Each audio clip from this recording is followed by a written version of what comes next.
We hear a lot today about conversion therapy, ex-gay ministries, changing people, fixing people, religious groups, trying to get at the problems that they see in gay people, and they want to change them.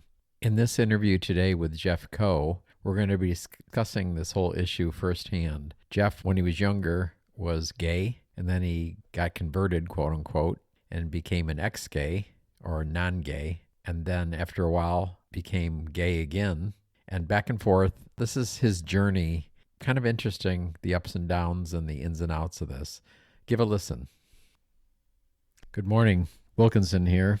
Today I'm with one of my exes, Jeff Coe, and we're going to be discussing his journey in and out of gay and ex-gay ministries and things like that. So here's Jeff. Say hi, Jeff. Hi there. How are you? I'm good. Okay, I don't even know where to start, but we'll pick a place and start. So you were born, what, in Texas? I was born in Odessa, Texas. And then you went to Oklahoma. Went to Liberal, Kansas, and then Oklahoma, where I did most of my growing up in Oklahoma City. Okay, and at one point, did you first know that you were gay? God, I would probably say 5 or 6. And I just noticed that there was an attraction to boys. And I as well remember that me and a friend would kind of fool around and all that. And so that probably happened. That would probably happen around 6 or 7. Okay, and then did you have words for that, or did you No. realize that you were attracted to No, guys? there was no words. Right. The word gay wasn't out there, and Right. homosexual was, but it was not a word I'd ever even heard of. So, it was just, I just had an attraction to guys or boys. Okay, should and I then say. when you realized, yes, I am gay, Mhm. how old were you then? Gosh, I probably would have been 18 is when I really began to accept it. And did you just come out to yourself or to family or friends, or how'd that go? Tell me a little about it. Well, I had gone to some gay bars earlier in my high school days, and I remember walking into them and I'm going, oh my God, this is incredible. And then I remember fooling around with one guy, and it was very shame-based in the senses that we had an occurrence or several, but nothing was ever spoken about it at all. And it was just like nothing ever happened. And then I can't say I remember exactly, but I think I went to a club or something. And I think it was the Free Spirit.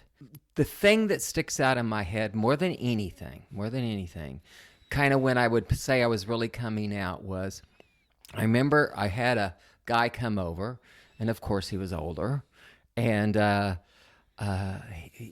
we were just kind of talking or whatever, and all of a sudden my friends knock on the door, and they go, Jeff, we know you're there.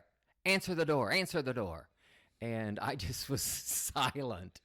And we just kind of sat there for a while. And then it was kind of like, okay, they're gone. Good.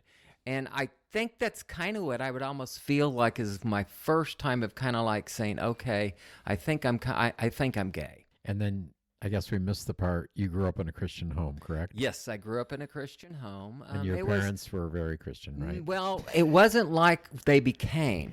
They became much more, what I'd say, evangelical Christian as I got older. I kind of left the church, quit going around 12 years of age. And so I wasn't going to church at all. But my parents continued to go to church. Okay, and then when you discovered that you were gay, Mm-hmm. at what point did you tell them? How did that unfold? Well, it's kind of a little funny story. And that is that I remember I had told my mom, and, this is 1977. That's kind of a challenging time in Oklahoma to be saying you're gay. And I know now as I look back on it, I know that was a real hard thing for her to kind of hold on to. But she held on to it. And then a couple of weeks later, I remember I was sitting there with my mom and dad, and all of a sudden she looks at me and she looks at my dad and she goes, "Jeff, tell him what you are. Tell him you're a homosexual." And so that was my coming out. Wow. So when you told her, did she say, "I'm going to keep this to myself"? Or No, what? I really don't know. I don't have, I can't picture it now. So I don't know what really transpired that, that if she said, "Oh, I'm going to hold on to this," or what. There may have been some of that there. And that's why it was kind of like, it was like, it got too bottled up in her. Okay, so now they both know. How did your father react to that? There wasn't anger or anything like that. It was just they didn't know really how to respond to me, because by that time they had become much more what I'd call conservative evangelical Christians. So they just it was a shock. It was a shock, and I know that it was a shock, and they didn't know how to really respond to it at all. Okay, so then what was the next step in your journey? Well, let's see. The next step in the journey, I ended up getting a boyfriend, Terry, and we were together. We kind of did an off and on thing for a little bit. But what then ended up happening about a year and a half later, this would have been August 1978, we, were trying to figure out, where do we want to go? We don't want to be in Oklahoma. God knows. Where do we want to go? Do we want to go to LA? Do we want to go to San Francisco? And it was going over and over. And it was like, well, my sister had moved to Seattle. And so it was kind of like, well, if we go up there, at least there's someone we'd know. And so we ended up taking the Greyhound bus and took, I think it was 2.5 days or something like that to get up there. And so we went up there, and so in August of 78, landed in Seattle. All right. And then, let's see, that would have been, would you say 78? Mm-hmm. Okay, so you were with him a while, and then did you stick to the gay life, or did you? Yeah, no, I was What totally happened? in it. I kind of went crazy. I mean, I had my, let's say, party years. Let's put it, just be honest. Okay. I had some extreme party years where I did all kinds of stuff, probably probably from 78 to about 83. Okay, I don't remember the year that we met, but I remember it was in a church setting. Yes, it was. And think so I don't remember or don't know about any of that. So from that point where you were partying to where I met you in church, what kind of time gap was that, and what happened Well, then? that would have been, let's see, 80. So let's see, 83. And I think we met like in 87 or 88. Okay, and you were not gay, quote unquote, at that point, At correct? that point, no. At that point, I had my experience, and Well, what made you go back in the closet? okay, well, Or it wasn't even a closet. I don't know. well, I mean, it was a closet. It was, because I totally pushed everything aside. But what really ended up happening for me was that I had a partner, and it was very interesting, Doug. And Doug came up to Seattle from Oregon, and he was trying to change himself. So Doug was after Terry. Terry, yes. Okay. Yeah. All right. And so he was trying to change himself, but he ended up going to a gay bar and met me. And all of a sudden there was that physical attraction thing going on. And so we hooked up and continued to kind of hook up. And then it can be kind of said, okay, I think this is a relationship going on. And so he kind of left the church that he was part of and the program that he was in, and so we got together, and so When you stop a minute, so when you say program, that was a ex-gay fix No, it they type of didn't thing? have Or anything like that at that well, time. what kind of program was it? I don't. It wasn't. Program would be the wrong word. It was. He was up there. He was in like a men's house, I believe. Okay. And so it was a group of guys, and I think they were just kind of like holding one another accountable and that kind of a thing. So he was trying not to be gay. And he was trying not to be gay. But then he met you at a he gay met bar. me and became gay again. Okay. So that's what I pulled out of him. Wow. How about And that? so what happened for me was we ended up splitting up, and what he ended up saying, okay, Jeff, I can't do this anymore. I need to go back to God, so forth and so on. So I'm living downtown Seattle, and I remember well, let's just say I ended up getting into some trouble. What it was I was in a public restroom, and something was about to happen, but nothing did happen. Well, the cops walked in, and they proceeded to give us a ticket for lewd contact. And I remember coming home, and I was just freaked out. I mean, Well, understandably. you know, I nothing like that had really happened to me before, and so I was just, I was like terrified. And I remember that night, I would say I did. I called out to God, and for a lot of people out there that have not had any encounters or anything like that, or God moments that are kind of really personal. That's what it was. It was a really personal moment. And I felt the presence of God in that apartment. And literally the next day, boom, I changed. I literally gave up everything. I mean, my friends, I didn't go to the places I used to hang out at. I just left everything. The one thing I wished I'd never done, and I still hate it today, was I had probably about 800 albums, and I tossed them in the dumpster. And they would have been You're talking LP? LPs and extended play, disco stuff. Really, I had some really rare stuff. And it was like, So that was devil music, right? that was the devil music. Okay, Yes, I got it. couldn't listen to that. So that was kind of the beginning of my of that. And then what ended up happening about a year, let's see, probably a year and a half, 2 years later, I ended up going to Bible college. Oops. And so started that, did that for 4 years, and that's when we met, was somewhere around in that time that I was going to Bible college. Okay, and I'll inject here. So when we were in this large church in Seattle, Jeff had rolled around to the point where he was the kids minister for the kids ministry, and my youngest son, I was married at the time, of course, and he was in his group. So we were friends for many years, and then I think you moved to California to work at an ex-gay ministry. Is that correct? Yeah. What year was that? That would have been 1998, I believe it was. And what ended up happening was that I had gone on a little mission trip with some friends of mine. We were trying to bring some stuff to some of the churches. So I was in South Korea, I was in the Philippines, and then I landed into Hong Kong. And at Hong Kong, I was staying with some friends, and there was this conference coming. They said, Jeff, come along. I think you'll really like this. And so it was a Desert Stream conference. And Which is a ex-gay ministry for those that don't know. Definitely. Okay.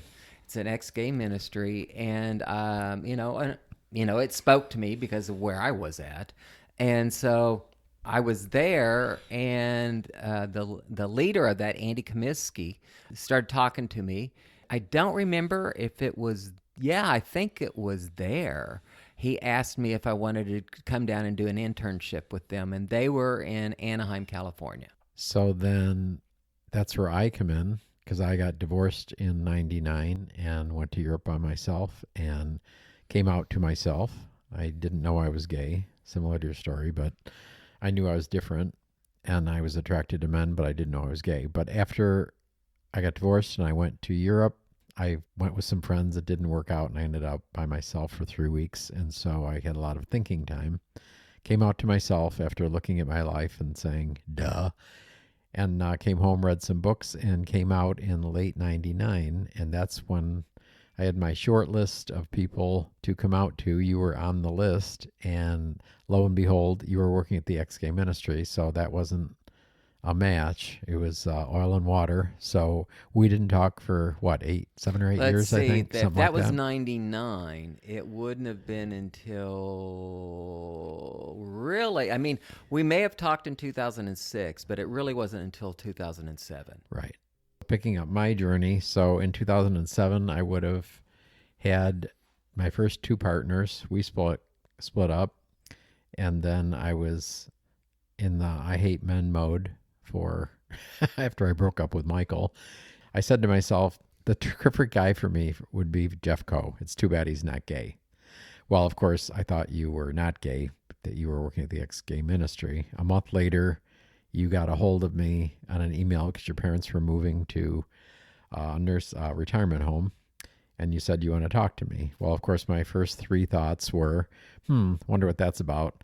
So he either wants to come up and preach to me, he's going to apologize for being a shit for not talking to me all those years, or he came out. Well, guess what? And the rest is history. We went back and forth after connecting again. We went back and forth about 6 months, and then you moved up to Seattle. Yeah, it was somewhere right And there. around that time, you were back at the retirement home talking to your mother. And as I recall, we had gotten together. She knew you were staying with me, but she probably thought we were roommates or something. But then you were having lunch with her or coffee one day at the retirement home, little luncheonette, and you can pick up the story there. But how you came out to her a second time. How did that go? Well, it's kind of very similar to the first one, honestly. And that was, we were having coffee, and, I basically just came out to her then, and she goes, okay, and she was much more calm and level at that time, of course, because she's already gone through this. And so she says, just don't say anything to your dad. And I said, Mom, if there's no reason to. And part of that was that my dad as well was starting to deal with some issues of memory and stuff like that. And so, it's kind of like, well, don't want to, turn things upside down for anyone. And so we walked over, and it was, just a few steps away, honestly. Walked over to their place and got in, and we were kind of sitting around, da-da-da. And then, then she just kind of said, hey, Jeff, tell your dad. And so I came out to my dad right then and there, because she goes, he's ready. And it was kind of like, okay, this is different, but, So it was a miracle. From the time you left there across the street, across went up the to their street, apartment, he got ready all of a sudden. He changed his whole demeanor right then and there. That's interesting. Can I bring up something Sure. that I hadn't really brought up? I want to bring up about why I came out again. Okay, why? Well, it was an interesting place that I was in. I was actually seeing a woman at the time, and she had 2 kids, and they were great people, and she was a great woman. And one day I was at the pool. I remember sitting there, and I looked out over them, and they were playing in the pool and all that. And I said to myself, internally, I said, Jeff, can you love her in the way she needs or the way she wants? And I thought for a moment. I said, no. I mean, I knew it. I mean, I go, I could be like a great person with her, and we could have a great friendship, but I don't see anything relationally going on. And so that began my little journey. And the second thing was, this was during the era when Craigslist was out there, and you could find men or women if you wanted to hook up with them and all that. And so I went on Craigslist, and I hooked up with a guy. And we had sex. And afterwards, I remember walking out, and I just stood outside, and this was in Southern California. I go, oh my God, that's what I've been missing all along. And those 2 things, but that last one was the thing I think that really said, Jeff, you're gay. And so that was my little coming out to myself first, and then I ended up coming out to everybody else. Well, it's good that you came to that realization because when you're in the church, as we both know, a lot of times you just proceed, even though you have that in the back of your mind or you know it, and you figure you'll get fixed or it'll work out or whatever. And you go ahead and marry the person, you marry her, and then, the seams come apart a few years later. So it's good Yep. that happened. Yeah, no, I'm glad. I'm glad because I do know. I do know.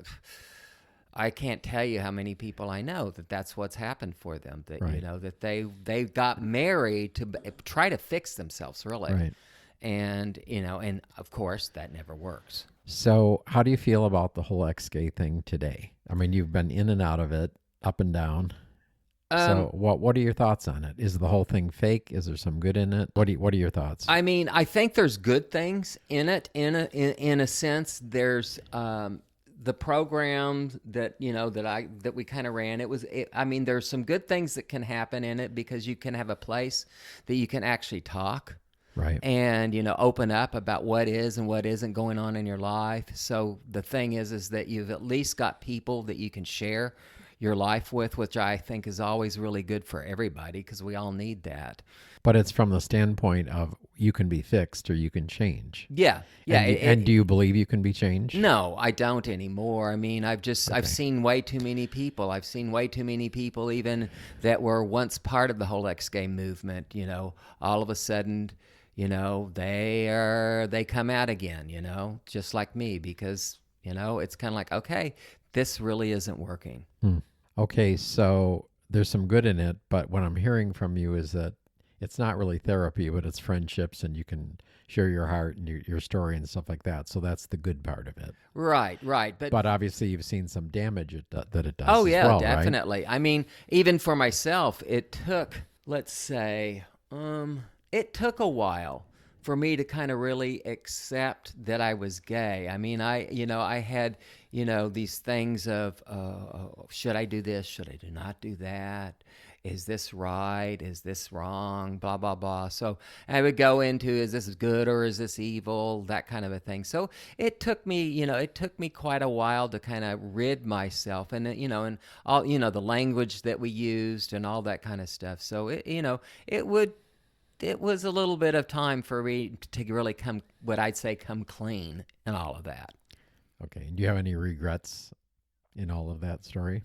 Well, there was some good things that happened through it. I mean, I did meet some great people. You're talking about in the ministry stuff. Yes, in the ministry and then through the church and all that. Right. I met some great people, good people, friendly people, that kind of a thing. So everything wasn't bad in that sense, but it was just, for me, the regrets was that, I wished I wouldn't have wasted all of that time, because we're talking 22 years. And that was 22 years that I was celibate too. Whoa. Really? Yeah. Huh. Honestly. There was the occasional masturbation thing that would happen. But then if I did that, and especially when I was in the ministry, we'd have to confess that. But outside of that, there was no contact until I met that one guy through Craigslist. Okay. And that was from 1984 to 2006. Wow. Well, that's quite the journey. Any parting thoughts for somebody that's, okay, let's just say we've got a guy, he's 20 years old to 50 years old or more, and he's in the church and he knows that he's gay. What would you tell him? Well, I would just tell him, look, you know what the church is telling you. What I'm going to say is that God likes you. God loves you. And because you've tried to change yourself. And that that's not going to work. And the ministry and all that, it just doesn't work. So what I would suggest is begin to accept yourself, accept your feelings, and begin to start coming out to yourself. And when you're ready and open, begin to come out to others, because no one wants to live in the bondage of being gay and not being out, because that is a true hellhole. Right. Well, thanks for sharing your story. Well, you're more than welcome. Hopefully, someone will hear this and it'll help them on their journey. Appreciate it. All right. Thanks.